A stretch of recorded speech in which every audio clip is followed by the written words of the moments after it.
नमस्कार दोस्तों, कल मैंने लल्लन टॉप में हुई फर्जी डिबेट पर वीडियो बनाया था जिसमें मैंने बताया कैसे तीन फर्जी लोग एक बड़े टॉपिक पर चर्चा कर रहे थे। इनमें सबसे पहला फर्जी आदमी था एक इस्लामी मुफ्ती, जिसकी रील्स अब वायरल हो रही हैं, जिसमें वह कहीं क्रेडिट कार्ड को हराम बता रहा है, कहीं अपने दीन को सबसे बड़ा बता रहा है और जाने क्या क्या बकवास कर रहा है। ऐसा व्यक्ति तमाम आस्तिकों का प्रतिनिधि बना दिया गया। दूसरा फर्जी व्यक्ति ऐसा शायर गीतकार जावेद अख्तर था, जो कि अपने आप को नास्तिक घोषित करता है लेकिन चंद पैसों के लिए भजन लिखने लगता है। ओ पालनहारे निर्गुण और न्यारे, उसी का भजन है जो लगान मूवी में है। इसके बाद तीसरा फर्जी व्यक्ति जो मॉडरेटर था उस डिबेट का, सौरभ द्विवेदी नाम का पत्रकार, जिसने आज तक ऐसी कोई न्यूज रिपोर्ट नहीं की है जिसे जर्नलिज्म में मील का पत्थर माना जाए, जो सिर्फ पॉलिटिकल गॉसिप्स में लगा रहता है और सिर्फ एंटरटेनमेंट के मसालों को चटखारे ले लेकर लोगों को सुनाता रहता है। तो हम इन तीनों पर उस वीडियो में बात कर चुके हैं, लेकिन आज हम सिर्फ विचार पर बात करेंगे, व्यक्ति पर नहीं। पहले मैं आपको बताऊंगा कि मुफ्त के मुफ्ती ने जो विचार रखा वह क्या है, और फिर मैं उसका खंडन करूंगा विद रेफरेंस। दोस्तों, एक खराब स्पीकर की यह निशानी होती है कि वह अपनी ही बात को आसान शब्दों में नहीं समझा पाता, और यही हाल मुफ्ती के साथ था। ना तो वह अपनी बात को जावेद अख्तर को ठीक से समझा पाया, ना आम जनता को।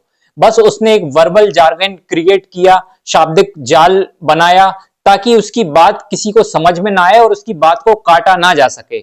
इसलिए उसने ये सब शब्द जाल रचा। लेकिन आज मैं पहले उसका पक्ष समझाऊंगा, उसकी बातों का क्या मतलब था, और उसके बाद मैं बताऊंगा कि उसकी बातें कितनी खोखली थी, जिनमें कोई दम नहीं थी। मुफ्ती ने कहा कि इस दुनिया में सब कुछ कंटिजेंट है। इसका मतलब है आकस्मिक है, किसी ना किसी पर निर्भर है। आसान उदाहरण से समझिए कि मान लीजिए मैं यहां पर एक कॉफी का कप रख देता हूं, तो कॉफी का कप कंटिजेंट है, बट वहां कोई ना कोई होना ही चाहिए, तो वह नेसेसरी बीइंग है। एकदम आवश्यक उपस्थिति होनी चाहिए किसी की जो वहां कॉफी का कप रखता है। कॉफी का कप अपने से नहीं आ सकता, वह कंटिजेंट है। तो ये जो प्रक्रिया है, ये जो स्थिति है, ये कंटिजेंसी है दुनिया में। इसको मुफ्ती ने बहुत ज्यादा ग्लोरीफाई किया कि ये एक जैसे बड़ा सिद्धांत है। मुफ्ती की दूसरी बदमाशी और खराबी ये है कि उसने अपना रेफरेंस नहीं दिया, उसने कहां से ये कॉपी पेस्ट किया है आइडिया, ये तक नहीं बताया उसने। ये खराब स्पीकर की निशानी है, क्योंकि एक अच्छा स्कॉलर, चाहे वह आदि शंकराचार्य भी हैं, तो वे जहां भी बात करते हैं तो वह ये बताते हैं कि उन्होंने किस उपनिषद से अपनी बात रखी है। तो अब मैं आपको बताता हूं कि आइडिया ऑफ कंटिजेंसी कहां से आया, मुफ्ती ने इसे कहां से कॉपी पेस्ट किया।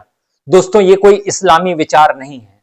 यह सबसे पहले दिया है यूनान के महान दार्शनिक अरिस्टोटल ने, और उसके बाद इसे कॉपी पेस्ट किया इब्ने सीना ने, और फिर यह ट्रांसफर करते करते यहां तक आया। और इस बदमाश मुफ्ती ने, मुफ्त के मुफ्ती ने, बिना रेफरेंस दिए, बिना कोट किए डायरेक्ट इसे उगल दिया, वॉमिट कर दिया उस डिबेट में। दोस्तों, अरिस्टोटल की भाषा में यह कंसेप्ट है अनमूव्ड मूवर का, यानी दुनिया में जो भी चीजें गतिमान हो रही हैं उनके पीछे एक ऐसा कारण होना चाहिए जो स्थिर है। यहीं से कंसेप्ट ऑफ नेसेसरी बीइंग आया।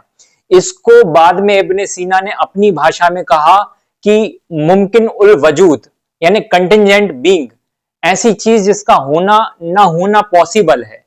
और दूसरा है वाजिबुल वजूद, जिसका ना होना इम्पॉसिबल है। मुमकिन उल वजूद यानी कंटिजेंट बीइंग किसी ना किसी पर डिपेंड है, जबकि वाजिबुल वजूद किसी पर डिपेंड नहीं है।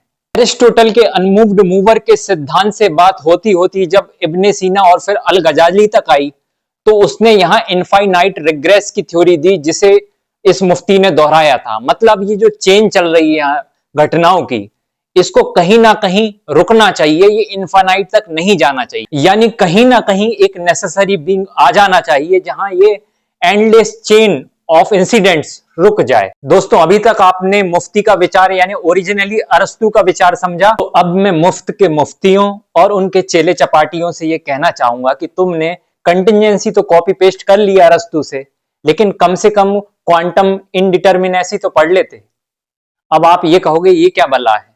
तो जैसे तुम ये मान बैठे थे ना कि यहाँ हर चीज किसी ना किसी कारण पर निर्भर है, यहां से वहां हो रही है, कंटिजेंट है, ऐसा नहीं है बेटा। तुम ब्रह्मांड छोड़ो, कायनात तो छोड़ो, तुम एक एटम के बारे में भी नहीं जानते हो अभी। क्लासिकल फिजिक्स ये कहती थी कि हर चीज के बारे में, अगर किसी कण के बारे में पहले से अगर आप पता कर लोगे तो उसका बाद का मोशन आप बता सकते हो। लेकिन क्वांटम इनडिटर्मिनेसी यानी एक इलेक्ट्रॉन स्वेच्छा से बिहेव कर रहा है, फ्री विल से वो काम कर रहा है, अनप्रिडिक्टेबल है, उसे कोई संचालित नहीं कर रहा। और इतने से फैक्ट में तुम्हारा मुफ्ती शमाइल नदवी धराशायी हो जाता है, उसका उस्ताद इब्ने सीना धराशायी हो जाता है और उसका उस्ताद अरस्तु भी धराशायी हो जाता है। यहां सिर्फ और सिर्फ अद्वैत वेदांत रेजोनेट करता है।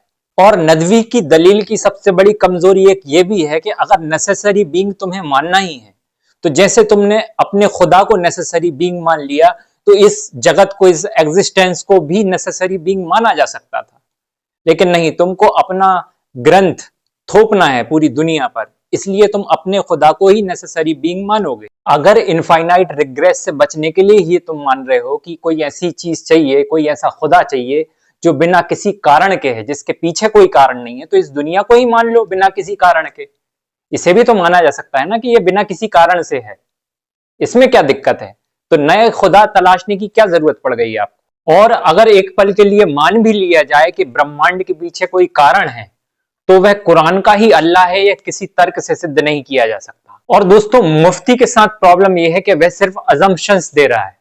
जैसे कि उसने कहा कि हर चीज कंटिंजेंट है, तो मैंने प्रूव किया कि एक इलेक्ट्रॉन भी कंटिंजेंट साबित नहीं हो पा रहा है, तो यह ब्रह्मांड कैसे हो सकता है? पहला अजम्पशन। दूसरा अजम्पशन यह है कि इनफाइनाइट रिग्रेस, यह भी वह अज्यूम कर रहा है कि यह अनंत श्रृंखला संभव नहीं है। गणित में भी एक्चुअल इन्फिनिटी स्वीकार की गई है, मॉडर्न फिजिक्स में भी एटर्नल मॉडल्स हैं, साइक्लिक यूनिवर्स है, तो ये भी केवल उसका एक ख्याली पुलाव है। और अगर सब मानना ही है, अज्यूम ही करना है, तो दो कैटेगरीज ही क्यों? एक कंटिंजेंट और एक नेसेसरी बीइंग, ये दो ही क्यों? तीसरी भी रख सकते हैं, डिपेंडेंट बट एटर्नल। जैसा कि महर्षि दयानंद सरस्वती कहते हैं कि प्रकृति भी अनादि है, शुरू से है। फिलोसोफर बर्ट्रैंड रसल और डेविड ह्यूम ने विज्ञान के तर्कों के डॉट्स कनेक्ट करते हुए अंत में यह कहा कि कुछ फैक्ट्स विज्ञान के ब्रूट फैक्ट्स होते हैं, मतलब ऐसे तथ्य जिनके पीछे क्यों का आंसर नहीं है। कहीं ना कहीं किसी ना किसी पॉइंट पर जाके आपको उन्हें मान ही लेना पड़ता है। जैसे अगर हम पेड़ की बात करें, तो हम बीज की बात करेंगे, बाद में उसके पीछे के सोर्स पर जाएंगे, फिर बीज से होते हुए हम फिर धरती और पानी की बात करेंगे, लेकिन उसके बाद कहीं ना कहीं हमें रुकना पड़ता है। तो रसल कहता है, जब किसी पॉइंट को बिना कारण के मानना ही है, तो मैटर और एनर्जी को ही अंतिम सत्य क्यों ना मान लिया जाए। फिलोसोफर डेविड ह्यूम ने अपनी किताब An Enquiry Concerning Human Understanding में तर्क दिया कि ये जो कार्य कारण, ये कॉज एंड इफेक्ट का सिद्धांत है, यह ब्रह्मांड का वास्तविक नियम नहीं है, बल्कि हमारे दिमाग की एक हैबिट है। हम कभी कारण को कार्य पैदा करते हुए नहीं देखते, बल्कि घटनाओं को एक के बाद एक होता हुआ देखते हैं और मान लेते हैं कि ये एक नियम है। ह्यूम कहते हैं कि अगर हम ब्रह्मांड के भीतर के हिस्सों का कोई कारण जान लें, तो यह जरूरी नहीं है कि हम ब्रह्मांड का कारण भी जान लें। ह्यूम कहते हैं कि ब्रह्मांड का कोई कारण होना ही चाहिए, यह एक मानवीय कल्पना है। ब्रह्मांड हो सकता है कि शुरू से ऐसा ही रहा हो और उसका कोई कारण भी ना हो, और हम बेकार में इसका पैटर्न ढूंढ रहे हो। आखिर में बस इतना कहूंगा कि ओरिजिनल फिलोसोफर्स को पढ़ना मुफ्त के कॉपी पेस्टर मुफ्तियों को सुनने से कई गुना बेहतर है, और इससे बहुत बेहतर है अद्वैत वेदांत जैसे दर्शन को पढ़ना, समझना और उस मार्ग पर चलना जिसमें कहा जाता है कि मैं हूं, इससे कम तो नहीं तेरे होने की दलील, मेरा होना तेरा एहसास दिलाता है मुझे। शुक्रिया।